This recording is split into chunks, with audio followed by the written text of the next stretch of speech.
Les éditions Siegfried, avec l'aimable autorisation des éditions Gallmeister, présentent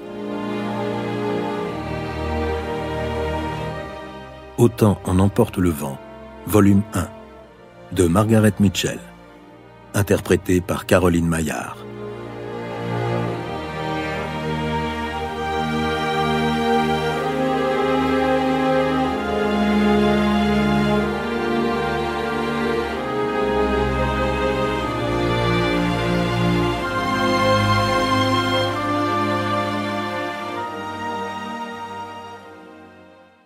Première partie. Scarlett O'Hara n'était pas belle, mais les hommes en avaient rarement conscience une fois sous son charme, comme l'étaient les jumeaux Tarleton. Sur son visage se mêlaient trop crûment les traits délicats de sa mère, une aristocrate d'origine française de la côte de la Géorgie, et ceux, épais, de son père, un Irlandais Rubicon. Mais c'était un visage saisissant, au menton pointu, à la mâchoire carrée. Ses yeux étaient vert pâle, sans une seule touche de noisette, légèrement étirés aux extrémités et étoilés de cils raides et noirs. Au-dessus, ses sourcils noirs touffus partaient vers le haut, traçant une surprenante ligne oblique sur sa peau d'un blanc de magnolia. Cette peau si prisée des femmes du Sud et si soigneusement protégée par des capotes, des voiles et des mitaines contre les soleils brûlants de Géorgie. Assise avec Stuart et Brent Tarleton à l'ombre fraîche de la véranda de Tara, la plantation de son père, en ce radieux après-midi d'avril 1861, elle formait un joli tableau.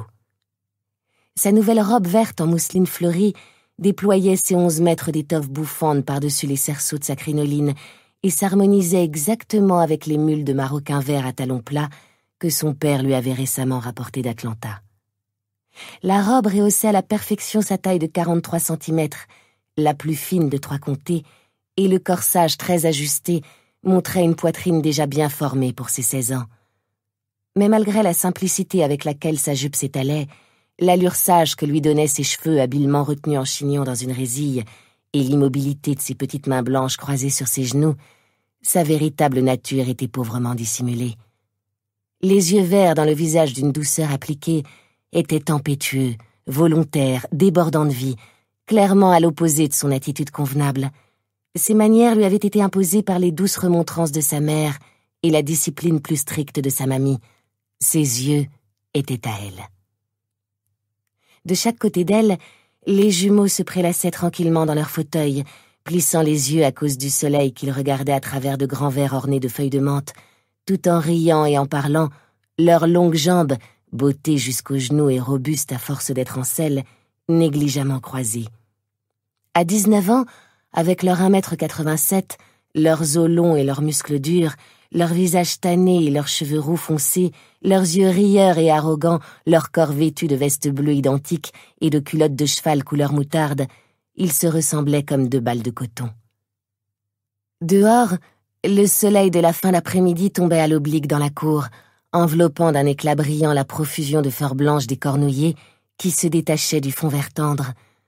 Les chevaux des jumeaux étaient attachés dans l'allée, de robustes bêtes, rousses comme les cheveux de leur maître, et autour de leurs pattes se disputait la meute de chiens maigres et nerveux, dressés à chasser l'opossum qui accompagnait Stuart et Brent partout où ils allaient. Un peu à l'écart, comme il seyait à un aristocrate, un dalmatien moucheté de noir était couché, le museau sur les pattes, attendant patiemment que les garçons rentrassent dîner. Entre les chiens et les chevaux et les jumeaux, il existait un lien plus profond que celui dû à leur fréquentation assidue. Ils étaient tous en bonne santé, de jeunes animaux insouciants, soignés, gracieux, fringants, les garçons aussi fougueux que les chevaux qu'ils montaient, fougueux et dangereux, mais néanmoins aimables envers ceux qui savaient comment les prendre. Bien que nés dans l'aisance d'une vie de planteur, servis au doigt et à l'œil depuis l'enfance, les visages des 3 jeunes gens sur la véranda n'étaient ni avachis, ni indolents.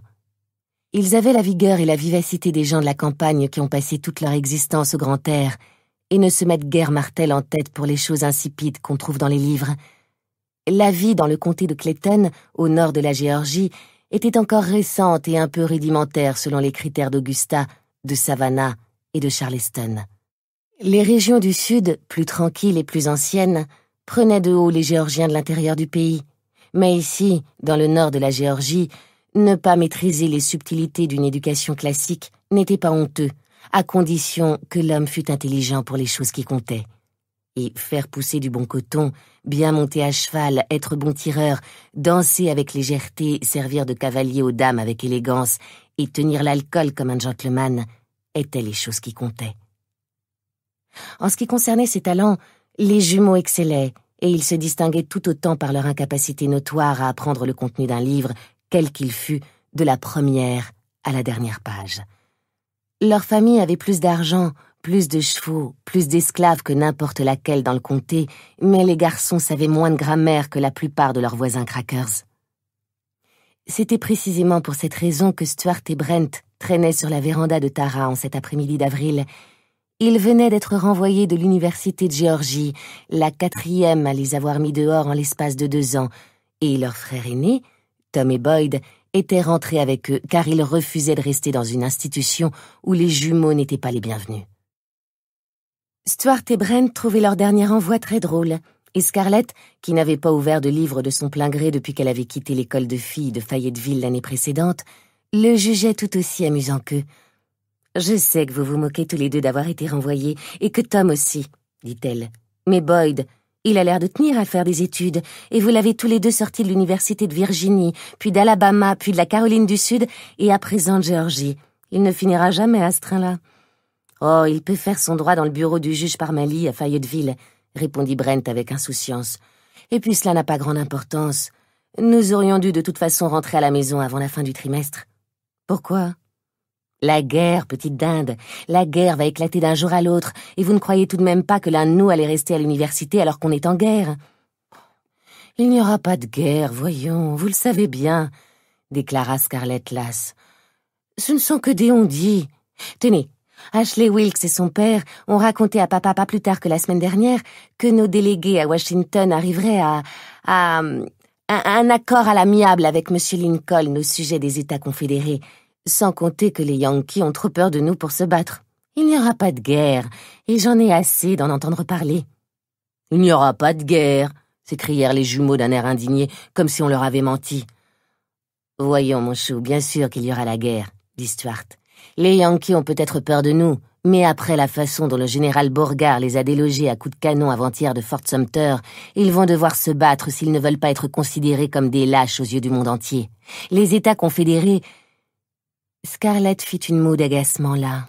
« Si vous dites encore une fois guerre, je rentre et je ferme la porte. Aucun mot dans ma vie ne m'a autant fatigué que celui de guerre, si ce n'est celui de sécession. Papa parle de guerre matin, midi et soir, et tous les hommes qui viennent lui rendre visite s'emportent au sujet de Fort Sumter et des droits des États et d'Abe Lincoln, au point que je pourrais hurler tellement j'en ai assez. Et les garçons aussi ne parlent que de cela et leur bonne vieille troupe. On ne s'est amusé à aucune fête ce printemps parce que les garçons n'ont que le mot de guerre à la bouche. Je suis très contente que la Géorgie ait attendu que Noël soit passé pour faire sécession. Sinon, cela nous aurait aussi gâché les fêtes de Noël. Si vous dites encore guerre, je rentre. » Elle pensait ce qu'elle disait, car elle était incapable de supporter longtemps une conversation dont elle n'était pas le sujet principal. Mais elle souriait quand elle parlait, creusant sciemment sa fossette et battant des cils aussi vite que des ailes de papillon. Les garçons étaient charmés, ainsi qu'elle l'avait souhaité, et ils s'empressèrent de s'excuser de l'avoir ennuyée. Pour autant, son manque d'intérêt ne la faisait pas descendre dans leur estime, bien au contraire. La guerre était une affaire d'hommes, pas de femmes, et ils voyaient dans son attitude la preuve de sa féminité. Étant parvenue à les détourner de la question fastidieuse de la guerre, elle revint avec attention à leur situation présente. « Qu'a dit votre mère quand elle a appris que vous aviez été une fois de plus renvoyés ?»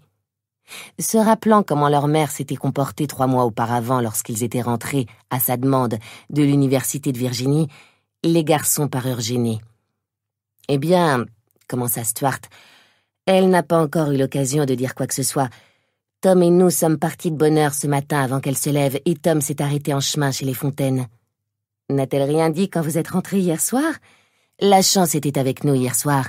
Juste avant notre retour, on nous a livré le nouvel étalon que Ma a acheté le mois dernier dans le Kentucky. Et ça a été la panique. Une sacrée bête. C'est un bien beau cheval, Scarlett, Il faut que vous disiez à votre père de venir le voir sans plus tarder. Il a déjà salement mordu le palefrenier qui l'a conduit ici et il a piétiné 2 nègres de mât qui attendaient le train à Jonesboro. Et on n'était pas encore à la maison qu'il avait presque démoli l'écurie à coups de sabot et à moitié tué Strawberry, le vieil étalon de mât. À notre arrivée, Ma était dans l'écurie avec un sac rempli de sucre. Elle le calmait et s'en sortait plutôt bien. Les nègres s'étaient accrochés aux poutres, les yeux exorbités, tellement ils avaient peur, mais Ma lui parlait comme s'il faisait partie de la famille, et il lui mangeait dans la main. Ma n'a pas ça pareil avec les chevaux. Et quand elle nous a vus, elle a dit « Au nom du ciel, qu'est-ce que vous fabriquez encore ici tous les 4? Vous êtes pires que les plaies d'Égypte. » Et alors, le cheval s'est mis à s'ébrouer et à se cabrer, et elle a dit « Sortez, vous ne voyez pas qu'il est nerveux, le pauvre chéri. Je m'occuperai de vous 4 demain. » On est donc allé se coucher, et ce matin on a filé avant qu'elle nous attrape, et on a laissé Boyd se débrouiller avec elle.